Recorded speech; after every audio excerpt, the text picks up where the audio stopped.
Hey everyone, and welcome to QueueTimes Heads Up. This time, I'm going to be talking to you guys about CrowFall. If you guys have heard me talk about this game on Slash Yell, then you know how much I love this game, and it isn't even out! CrowFall is a high fantasy MMO with quite a few changes. First of all, you, the player, are an immortal soul that can occupy different vessels or characters. Okay, nothing really different here, as many of you play different characters on the same MMO, but this is completely different. You're actually going to be able to craft and create your own characters and vessels as you're playing. Now, this is very, very different than any other MMO, at least from what I've seen. There's also going to be character versus account level abilities, basically. So as a count-bound level, you're going to be able to, craft or be able to have an overall skill bonus to your crafting. Now that's going to be an account-bound craft, while your Myrmidon is going to be able to increase its abilities as a Myrmidon, whether that's tanking or being able to do damage. Now, both of those are going to be going on at the exact same time. You're also going to be able to craft bonuses to your Myrmidon on top of what they already have. So if your Myrmidon dies, you can either res at the normal camp, or you can actually craft a new Myrmidon to have, say, higher stamina, or have higher critical, or different abilities that you're going to be able to rune onto a character. CrowFall has also changed up their classes a little bit. While most MMOs give you a race and class combo, you're actually going to have archetypes. So while the Confessor, you can be male or female, will always be a human character. While the Myrmidon, while a huge hulking beast of a barbarian, will always be a Minotaur. While each of these character class combos, which CrowFall is calling archetypes, will have pre-built stats associated to them, unless, of course, you're going to upgrade that vessel via the Necromancy crafting ability. Now, don't worry, each archetype is going to be able to give its own splash of color to the gameplay. So, for example, your Genesian, while it can hide and pop out of the ground and shoot its little pistols, you're also going to be able to equip specific items that will give you additional abilities that aren't Genesian specific. So, for example, the Genesian can equip a specific item, which we don't know what it is, and it's going to give the Genesian the ability to heal itself. Now, these are a really interesting gameplay style, but what makes it really interesting is that it's actually going to be a visual representation of them. So, for example, let's just say it's a conch shell. So you're going to see this Genesian with a conch shell, and you're going to know, oh crap, that Genesian can heal itself, so you have to burst it down as quick as possible before it can heal itself, or you know you're going to have to go a different strategy based off of these additional items that they have on them that, again, supposedly going to be visible and noticeable by other players.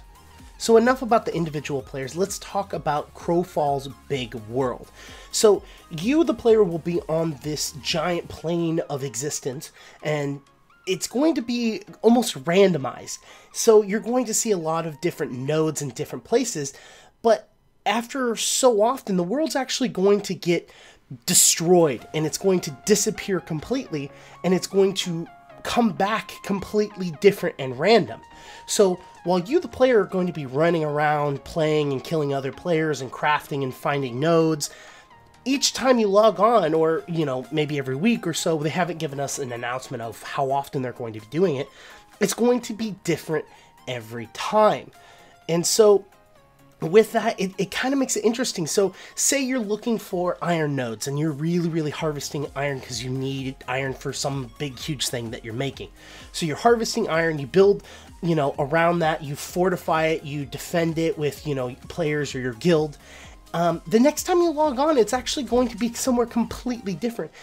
They've created this system so that one individual guild doesn't have total control over each node or over a really powerful section, and allows them to get stronger and stronger and stronger over time. This is actually going to allow different guilds to actually, kind of push other guilds back and forth, and being able to give the players a little bit better of gameplay style. The example they give is a game of Risk. You know, after so long while you play Risk, you've got one player who is just slowly winning over and over and over time, and it's just not fun for the rest of the players anymore. You know, you end up quitting because you're bored. You've been playing for 4 or 5 hours and another player's winning and you're done. It's kind of like how most Monopoly games end in my house. Well, and here's the other thing. Not only is this big world going to push guilds back and forth of what areas they control, and why is that important? Why does it matter that, you know, Guild A has control of iron nodes while Guild B has control of, you know, high-level wood nodes? And the main reason why this is important is because crafting is a huge focus in this game. It's going to basically be how the economy works. There's going to be a lot of players that want to go out, explore the world, and go pick up nodes and gather nodes around and defend themselves.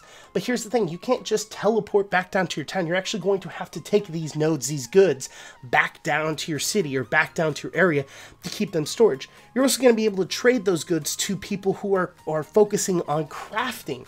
And those people that are focusing on crafting are going to be able to take those items and sell them for gold. And that gold is going to be what they give to the people that are going out and actually hunting. So it's this kind of weird, I mean, it's how most economies work now.